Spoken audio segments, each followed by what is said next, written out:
नमस्कार विद्यार्थी मित्रांनो, आज आपण पाहणार आहोत महा-टी-ई-टी परीक्षा पेपर 1 व 2 मागील वर्षी विचारण्यात आलेले परिसर अभ्यास या विषयाशी संबंधित प्रश्न व त्याची उत्तरे. तत्पूर्वी तुम्ही जर संध्या खेत्री या चॅनलला नवीन असाल तर या चॅनलला सबस्क्राईब करा, लाईक करा, शेअर करा आणि कमेंट करायला विसरू नका. चला तर पाहूया. प्रश्न क्रमांक 1.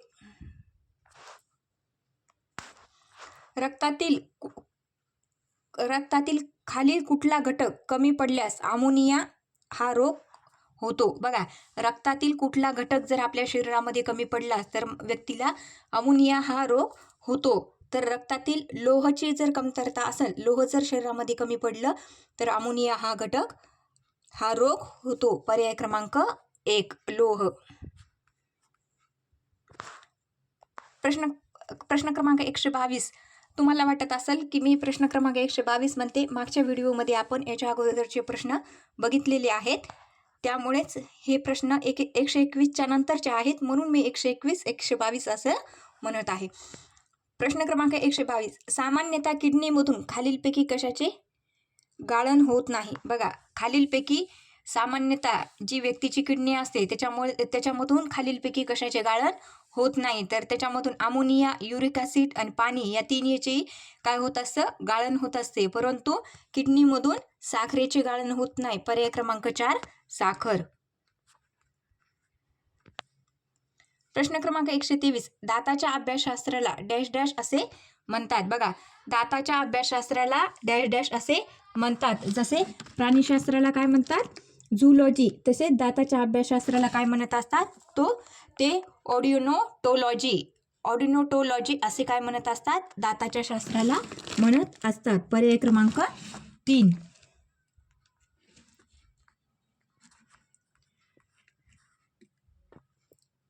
प्रश्न क्रमांक 124. जर अंडमोचनानंतर ओव्युलेशन त्याच दिवशी फलन घडून आले तर त्यापासून तयार होणारा ब्लास्टोसिस्ट गर्भाशयात कितव्या दिवशी स्थापन होईल? बघा, जर अंडमोचनानंतर त्याच दिवशी फलन घडून आले तर त्यापासून तयार होणारा ब्लास्टोसिस्ट गर्भाशयात कितव्या दिवशी स्थापन होईल? तर तो कितव्या दिवशी होत असतो? 7व्या दिवशी स्थापन होत असतो. पर्याय क्रमांक 2 7. प्रश्न क्रमांक 125. पेशीचा रासायनिक कारखाना असे खालीलपैकी कशाचे वर्णन केले जाते? बघा, खालीलपैकी कशाला आपण काय म्हणतो? पेशीचा रासायनिक कारखाना असे म्हणतात. तर ते कशाला म्हणत असतात? Golgi coy. पर्याय क्रमांक 2 गोल्गी कॉय. प्रश्न क्रमांक 126. जिम्नोस्पर्म ही संज्ञा खालील कोणत्या शास्त्रज्ञाने तयार केली? बघा, जिम्नोस्पर्म ही संज्ञा खालीलपैकी कोणत्या शास्त्रज्ञाने तयार केली? तर ती कोणी केलेली आहे? थ्रिओफ्रस्टस या शास्त्रज्ञाने ही संज्ञा तयार केलेली आहे. पर्याय क्रमांक 3. प्रश्न क्रमांक 127. ग्रेट बेरिटर रीफ हे जगातील सगळ्यात मोठे प्रवाह बेट आहे. हे प्रवाह बेट तयार करणारे कोरल्स हे सजीव खालील कोणत्या संघात येतात? बघा, ग्रेट बेरिटर रीफ हे जगातील सगळ्यात मोठे प्रवाह बेट आहे आणि हे प्रवाह बेट तयार करणारे जे कोरल्स हे सजीव खालीलपैकी कोणत्या संघात येतात? तर ते निडारिया या संघात येतात. पर्याय क्रमांक 1 निडारिया. प्रश्न क्रमांक 128. खालील कुठले सेंद्रिय संयुग जीवावरणात जास्तीत जास्त आढळून येतात? बघा, खालीलपैकी कुठले सेंद्रिय संयुग आहे की ते काय करतात की जीवावरणात जास्तीत जास्त प्रमाणात आढळून येतात? तर जे सेल्युलोज असते ते जीवावरणात जास्तीत जास्त प्रमाणात आढळून येते. पर्याय क्रमांक 4 सेल्युलोज. प्रश्न क्रमांक 129. डीएनएला डिओक्सिरिबॉक्स न्यूक्लिसिया ॲसिड. बघा, डीएनएला डिओक्सिरिबॉक्स न्यूक्लिसिया ॲसिड म्हणतात. म्हणजेच डीएनए हा आम्लधर्मी आहे किंवा असतो. खालील कुठल्या आम्लामुळे ॲसिड डीएनएचे माध्यम आम्लधर्मी होते? बघा, खालीलपैकी कोणत्या माध्यमामुळे आम्लमूळ हे काय होते की त्याचे आम्लारीधर्मी होते? तर कशामुळे होत असते ते? फॉस्फरिक आम्ल यामुळे होत असते. पर्याय क्रमांक 1 फॉस्फरिक आम्ल. प्रश्न क्रमांक 130, खालीलपैकी कुठले संप्रेरक सर्वप्रथम कवकापासून मिळवले गेले? बघा, खालीलपैकी कुठले संप्रेरक आहे की ते सर्वप्रथम जे कवक असतं त्या कवकापासून मिळवलेले आहे? तर ते जिबरलिन्स हे काय झालेले आहे? सर्वप्रथम कवकापासून मिळवले गेलेले आहे. पर्याय क्रमांक 2. प्रश्न क्रमांक 131, खालीलपैकी कुठले विषाणूजन्य रोग हे दूषित अन्न व पाण्यामार्फत पसरतात? बघा, खालीलपैकी कुठले जे विषाणूजन्य रोग आहेत की ते दूषित पाणी आणि पाण्यामार्फत पसरतात? तर त्यामध्ये कोणाचा समावेश होतो? तर पोलिओ, त्याच्यानंतर नंबर 2 कॉलरा हा होत नाही, तर कोणता? हेपॅटायटिस अ हे 2 रोग काय होतात की अ आणि क हे दूषित अन्न व पाण्यामार्फत पसरतात. पर्याय क्रमांक 2 फक्त अ आणि क. प्रश्न क्रमांक 132, सांडपाणी व्यवस्थापनादरम्यान त्यातून तरंगणारे मोठे कण, कचरा व तेलकट पदार्थ इत्यादी बाजूला करण्याच्या प्रक्रियेला काय म्हणतात? बघा, सांडपाणी व्यवस्थापनादरम्यान त्यातून तरंगणारे जे मोठे कण असतात, कचरा असते व जे तेलकट पदार्थ असतात ते बाजूला सारण्याच्या प्रक्रियेला काय म्हणतात? तर त्याला प्राथमिक प्रक्रिया असे म्हणतात. पर्याय क्रमांक 1 प्राथमिक प्रक्रिया. प्रश्न क्रमांक 133, खालीलपैकी कोणत्या अभिक्रियेसाठी इन्व्हेटेज हा विकार वापरतात? बघा, खालीलपैकी कोणत्या अभिक्रियेसाठी इन्व्हेटेज हा विकार वापरतात? तर ते सुक्रोज बरोबर ग्लुकोज आणि फ्रुक्टोज यामुळे काय करतात की इन्व्हेटेज हा विकार वापरतात. पर्याय क्रमांक 1. प्रश्न क्रमांक 134, पेशीचा ऊर्जा कारखाना म्हणजे काय? बघा, पेशीचा ऊर्जा कारखाना म्हणजे काय? तर हरित लवके याला पेशीचा ऊर्जा कारखाना म्हणतात. पर्याय क्रमांक 2. प्रश्न क्रमांक 135, अणूमध्ये असलेले न्यूक्लियॉन म्हणजे काय? बघा, अणूमध्ये जे न्यूक्लियॉन असतात त्याला काय म्हणतात? तर त्याला काय म्हणतात? प्रोटॉन अधिक न्यूट्रॉन. पर्याय क्रमांक 2.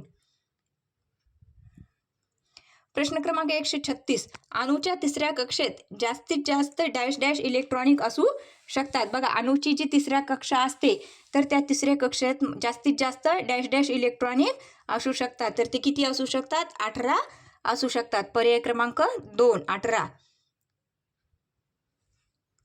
प्रश्न क्रमांक 137, निष्क्रिय वायू किंवा राजवायू हे खालील कुठल्या खंडात येतात? बघा, जे निष्क्रिय वायू किंवा राजवायू त्यालाच आपण काय म्हणतो? इनर्ट गॅस किंवा नोवेल गॅस हे खालीलपैकी कुठल्या खंडात येतात? तर ते कुठल्या खंडात येतात? पी खंडात येतात. पर्याय क्रमांक 2 पी खंड. प्रश्न क्रमांक 138, खालीलपैकी कोणते मूलद्रव्य धातू सादृश्य आहे? बघा, खालीलपैकी कोणते मूलद्रव्य काय आहे? धातू सादृश्य मूलद्रव्य आहे. तर ते कोणते आहे? बोरॉन. पर्याय क्रमांक 1. प्रश्न क्रमांक 139, खालील कुठला मूलद्रव्य कमी अभिक्रियाशील धातू आहे? बघा, खालीलपैकी कुठला मूलद्रव्य हा कमी अभिक्रियाशील धातू आहे? तर त्याला आपण कॉपर म्हणजेच तांबे हा काय आहे? कमी अभिक्रियाशील आहे. पर्याय क्रमांक 4 तांबे. प्रश्न क्रमांक 140, सर्वसाधारण सूत्र अल्काईनसाठी डॅश डॅश हे असते? बघा, अल्काईनसाठी आपण सर्वसाधारण कोणते सूत्र वापरतो? तर कोणते वापरतो? CH2 हे काय वापरतात? अल्काईनसाठी सर्वसामान्य सूत्र वापरतात. पर्याय क्रमांक 3. प्रश्न क्रमांक 141, लिटमस हा नैसर्गिक पारदर्शक खालील कुठल्या सजीवापासून मिळतो? बघा, लिटमस जे असतो हा नैसर्गिक दर्शक कुठल्या सजीवापासून मिळतो? तर जे लायकेन असतात या सजीवापासून लिटमस हा नैसर्गिक दर्शक मिळतो. पर्याय क्रमांक 3 लायकेस. प्रश्न क्रमांक 142, RDX चे संपूर्ण अर्थ काय? बघा, RDX चे आपल्याला संपूर्ण रूप किंवा संपूर्ण अर्थ विचारलेला आहे तर त्याला काय म्हणतात? Research developed एक्सप्लोसिव्ह. त्याला काय म्हणतात? रिसर्च डेव्हलप्ड एक्सप्लोसिव्ह असे काय म्हणतात? हे RDX चे संपूर्ण रूप आहे. पर्याय क्रमांक 2. प्रश्न क्रमांक 143, खालीलपैकी सर्वात जास्त परिणाम कोणत्या एककाचे असतात? बघा, सर्वात जास्त परिणाम कोणत्या एककाचे असतात? तर जे टेरा असते त्याचे सर्वात जास्त या एककाचे परिणाम असतात. पर्याय क्रमांक 1 टेरा. प्रश्न क्रमांक 144. समीकरण डेल्टा ही संज्ञा काय दर्शवते? बघा, समीकरण डेल्टा ही संज्ञा खालीलपैकी काय दर्शवते? तर ती काय दर्शवते? 4 फरक. पर्याय क्रमांक 1 4 फरक. प्रश्न क्रमांक 145. दोन वस्तूचे त्वरण 5 मीटर सेंटीमीटरचा घन व 20 सेंटीमीटरचा घन आहे. जर दोन्ही वस्तूचे वस्तुमान एकत्रित केले व 50 N बल त्यावर लादले असता त्यांचे त्वरण किती असेल? बघा, काय केलेले, दोन वस्तूचे त्वरण आपल्याला दिलेले आहे आणि त्यांचं वस्तुमान जर आपल्याला एकत्रित केलं आणि त्यांच्यावर जर 50 L बल त्यावर लादलं तर त्याचं त्वरण काय होईल? तर त्याचं त्वरण काय होईल? तर त्याचे त्वरण काय होईल? 4 मीटर सेकंद. म्हणजे बघा, 20/5 तर किती येते? 5 1 5 5 चोक 20 म्हणजे किती आलं? 4 मीटर सेकंद. पर्याय क्रमांक 1. प्रश्न क्रमांक 146.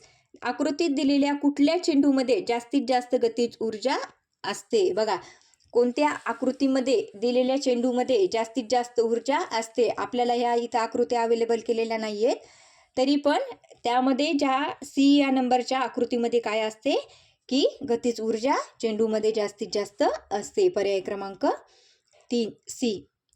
प्रश्न क्रमांक 147. आंतरवक्र आरशाचे नाभीय अंतर हे असते तर बहिर्वक्रीय फॉकल लाईट हे असते तर बहिर्वक्रीय भिंगाचे नाभीय अंतर डॅश डॅश हे असते. बघा, आंतरवक्र आरशाचे नाभीय अंतर म्हणजेच फोकल लेंथ किती असते तर बहिर्वक्र भिंगाचे नाभीय अंतर किती असते हे आपल्याला विचारलेले. तर ते काय असते की धन व धन. पर्याय क्रमांक 3.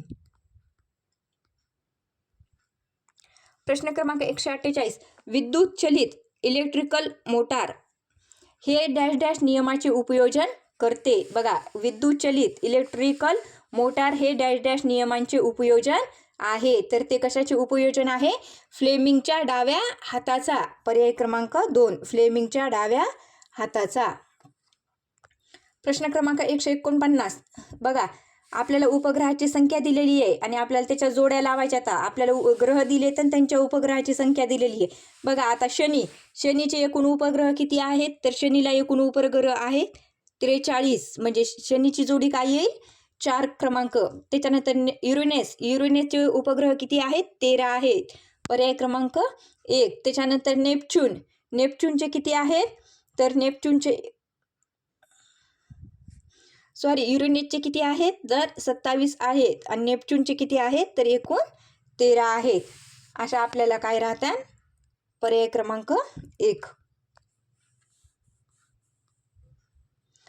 प्रश्न क्रमांक 50. एखाद्या माध्यमाचे तापमान वाढवले असता त्यातील प्रकाशाचा वेग किती होतो? बघा, एखाद्या माध्यमांचे जर आपण तापमान वाढवले तर त्यातील प्रकाशाचा वेग कसा होतो? तर तो कसा होतो? तर एखाद्या वस्तूचे आपण तापमान वाढवले तर त्यातील प्रकाशाचा वेग सुद्धा वाढतो. पर्याय क्रमांक 1 वाढतो. अशाच नवनवीन व्हिडिओसाठी संध्या केतरी या चॅनलला सबस्क्राईब करा, लाईक करा, शेअर करा आणि कमेंट करायला विसरू नका. थँक्यू.